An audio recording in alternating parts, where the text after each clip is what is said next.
আসসালামু আলাইকুম, কি অবস্থা? সবাই কেমন আছেন? আলহামদুলিল্লাহ অনেক অনেক ভালো আছি। তো আজকে প্রায় 25 দিনের মতো আমি তো দেশের বাইরে। তো ডিউটি করে আসলাম 14 ঘন্টা ভাই। শখের বিদায় 14 ঘন্টা ডিউটি করে আসছি। আর এই যে ইনিকে দেখান একটু ওই সাইড দিয়ে, হ্যাঁ, ইনি কিন্তু আমার সবচেয়ে কাছের, এই যে এদিকে দেখা, আমার সবচেয়ে কাছের একজন মানুষ, যারা কিনা আমি মন প্রাণ দিয়ে ভালোবাসি, আর সেও আমার অনেক ভালোবাসে। যাই হোক, তার সাথে বিদেশে এসে আমার পরিচয় হয়েছে, আগে পরিচয় ছিল না।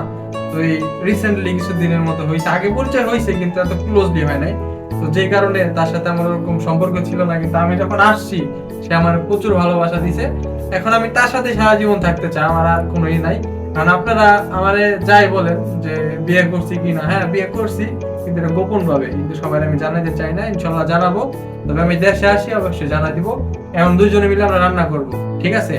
কাপল ব্লগ আমরা করব না, বউ ব্যবসাগুলো আমাদের পছন্দ না। তবে আমি আপনাদের একটা সূত্র দেখালাম যে আমি বিবাহ করেছি, বিবাহতে আবদ্ধ হয়েছি। কেউ আমাকে বাজে কমেন্ট করবেন না। সবাইকে ধন্যবাদ, আল্লাহ হাফেজ।